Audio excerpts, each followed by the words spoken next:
Welcome to another video. इस video के अंदर हम लोग सिंक्रोनाइजेशन के बारे में पढ़ेंगे और जो कि लैब नंबर हमारी 9 है आई गेस। ओके, तो बेसिकली सिंक्रोनाइजेशन क्या होती है, इसमें एक कॉन्सेप्ट होता है क्रिटिकल सेक्शन का। अगर हमारे पास एक कोड है, हमारे पास मेन है हमारा या कोई भी हमारा कोड है पीस का, इसमें हमारे पास वेरिएबल्स हैं कुछ और कुछ कॉमन कोड है जो कि आप शेयर करते हो। यानी कि आपका एक थ्रेड, ये T1 थ्रेड है आपका, ये T2 थ्रेड है आपका, और ये देखें अब T1 ने भी इन्हीं सोर्सेज को यूज़ करना है और T2 ने भी इन्हीं सोर्सेज को यूज़ करना है। तो जब आप सेम जो एरिया आपका शेड हो रहा होता है सेम सोर्सेज वाला, वो आपका कहलाता है क्रिटिकल सेक्शन। तो जो क्रिटिकल सेक्शन होता है आपका, जब वहाँ पे सेम यानी कि T1 भी आ जाता है, T2 भी आ जाता है, तो वहाँ पे इशू क्रिएट होता है। मतलब क्योंकि रिसोर्सेज तो वही है ना, तो वही उसके साथ शेयर हो रहे होते हैं, और जब वो मांगता है रिसोर्सेज तो वहाँ पे इशू आता है, जिसकी वजह से थ्रेड के आउटपुट में हमें इशू मिल रहा होता है। तो इसी प्रॉब्लम को हम कहते हैं क्रिटिकल सेक्शन प्रॉब्लम। तो यहाँ पे देखें, जैसे कि हमारे पास एक प्रोग्राम है, ये वाला मेन में काउंट का प्रोग्राम है, जिसके अंदर एक जो फंक्शन है यानी कि एक जो थ्रेड है वो इंक्रीमेंट कर रहा है और जो एक थ्रेड है वो डिक्रीमेंट कर रहा है। अब यहाँ पे आपने अपना थ्रेड क्रिएट करके उसको इंक्रीमेंट फंक्शन कॉल दी, ठीक है। अब हो क्या रहा है कि वो यहाँ पे अपना एक सेम वेरिएबल है काउंट का, आपका ये काउंट 3 है आपका वेरिएबल, ठीक है, सेम वेरिएबल है और वो काउंट कर रहा है, काउंट प्लस प्लस कर रहा है, और साथ ही आपका जो दूसरा थ्रेड है वो भी सेम काउंट को यूज़ कर रहा है, उसको डिक्रीमेंट कर रहा है। तो at the end of the program उसको कोई इशू होगा ही नहीं, मतलब कोई चेंज नहीं आएगा। तो फ़ायदा आपके प्रोग्राम रन करने का।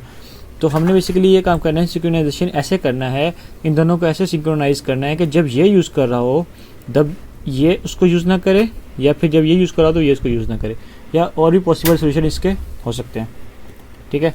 तो सबसे पहले हमें इसका सोल्यूशन मिलता है वो है म्यूचुअल सेक्शन, म्यूचुअल एक्सक्लूजन। वो क्या करते हैं कि अगर तो आपका एक प्रोसेस P है वो एग्जीक्यूट कर रहा है आपके क्रिटिकल सेक्शन के अंदर, मतलब आपके जो क्रिटिकल सेक्शन है वो ऑलरेडी यूज़ में है, तो वो उसके बाद किसी और प्रोसेस को वो अलाउ नहीं करेगा कि वो उसके क्रिटिकल सेक्शन को एक्सेस दे सके, ठीक है। इस तरह हमारे पास एक और आता है प्रोग्रेस का, कि अगर तो हमारे पास कुछ प्रोग्रेस कोई एग्जीक्यूट हो रहा है, अगर तो क्रिटिकल सेक्शन फ्री है हमारा, उसमें कोई प्रोग्रेस नहीं हो रही, तो और कुछ ऐसी प्रोग्रेस है जो उसको असेस करना चाहती है, तो जो प्रोग्रेस असेस करना चाहती है हम उसको अलाउ कर देंगे, बाकियों को हम स्टॉप कर देंगे।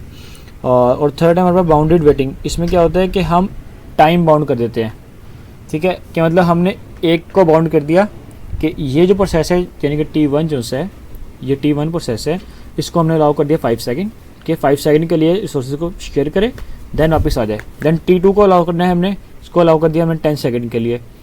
तो ऐसे ही यानी टाइम बाउंड कर दिया ना हमने एक एक प्रोसेस को अपने सेक्शन के रिसोर्सेज को लेने के लिए। तो दिस हाउ इट वर्क। इसके बाद क्या होता है कि अब इस चीज़ को डील करने के लिए हमारे पास एक आता है सॉफ्टवेयर सोल्यूशन और एक आता है हमारे पास हार्डवेयर सोल्यूशन। ये सॉफ्टवेयर में हमें देता है पीटरसन, अब एक सोल्यूशन देता है हमें, वो हमें कहता है कि आपने बेसिकली एक कोड को ऐसे प्रेजेंट करना होता है कि आप एक वाइल का लूप लगाओ, इसमें 2 वेरिएबल बनाता है वो हमारे पास, एक देता है फ्लैग का और एक टर्न का, ठीक है। वो बेसिकली ये करता है कि उस थ्रेड का जो फंक्शन है वो कॉल सिर्फ उस वक्त होता है जब उसके वाइल के लूप का जो फ्लैग होता है वो 1 हो और आपका जो टर्न है वो भी 1 हो। अगर तो ऐसा नहीं होगा तो ये चीज़ लॉक कर देगा, यहाँ फंस जाएगा। यानी कि देखें इस तरह आप लगाएं कि एक इंक्रीमेंट का फंक्शन है आपके पास, ये रहा सेम फंक्शन है, और एक डिक्रीमेंट का फंक्शन है, ठीक है। और पहले आपका कॉल हुआ इंक्रीमेंट का फंक्शन। इंक्रीमेंट का फंक्शन जब आपका कॉल हुआ तो आपने एक फ्लैग बनाया और एक टर्न का वेरिएबल बनाया, ठीक है।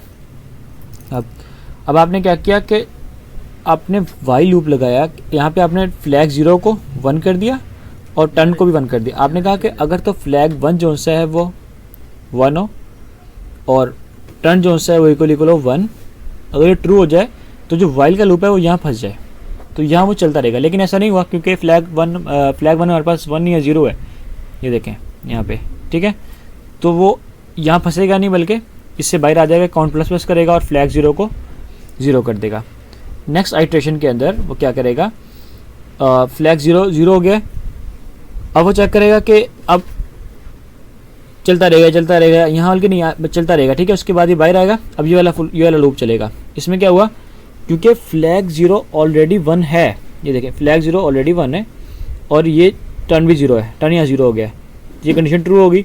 तो जब कंडीशन ट्रू होगी तो ये लूप यहाँ पे फंस जाएगा, इससे आगे नहीं जाएगा, नहीं कि काउंट माइनस माइनस नहीं होगा, तो वापस स्विच कर जाएगा इंक्रीमेंट के ऊपर।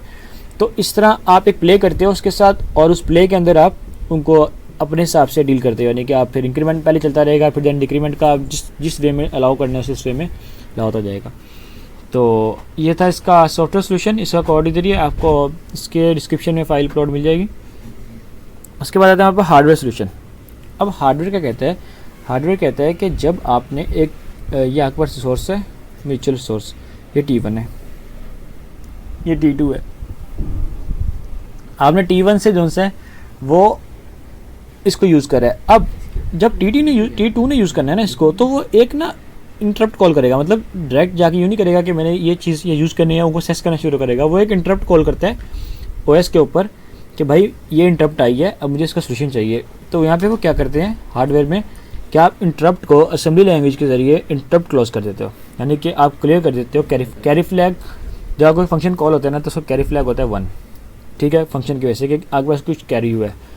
तो आप उसको कैरी फ्लैग को क्लियर कर दोगे तो कोई इंटरप्ट उसमें आपको सिस्टम को लगेगा कि कोई इंटरप्ट कॉल हुई नहीं है, तो प्रोग्राम एज इट इज चलता रहेगा, यानी कि दूसरे T2 को तब तक वो मिलेगा ही नहीं जब तक पहले वाला एग्जीक्यूशन कंप्लीट नहीं होता।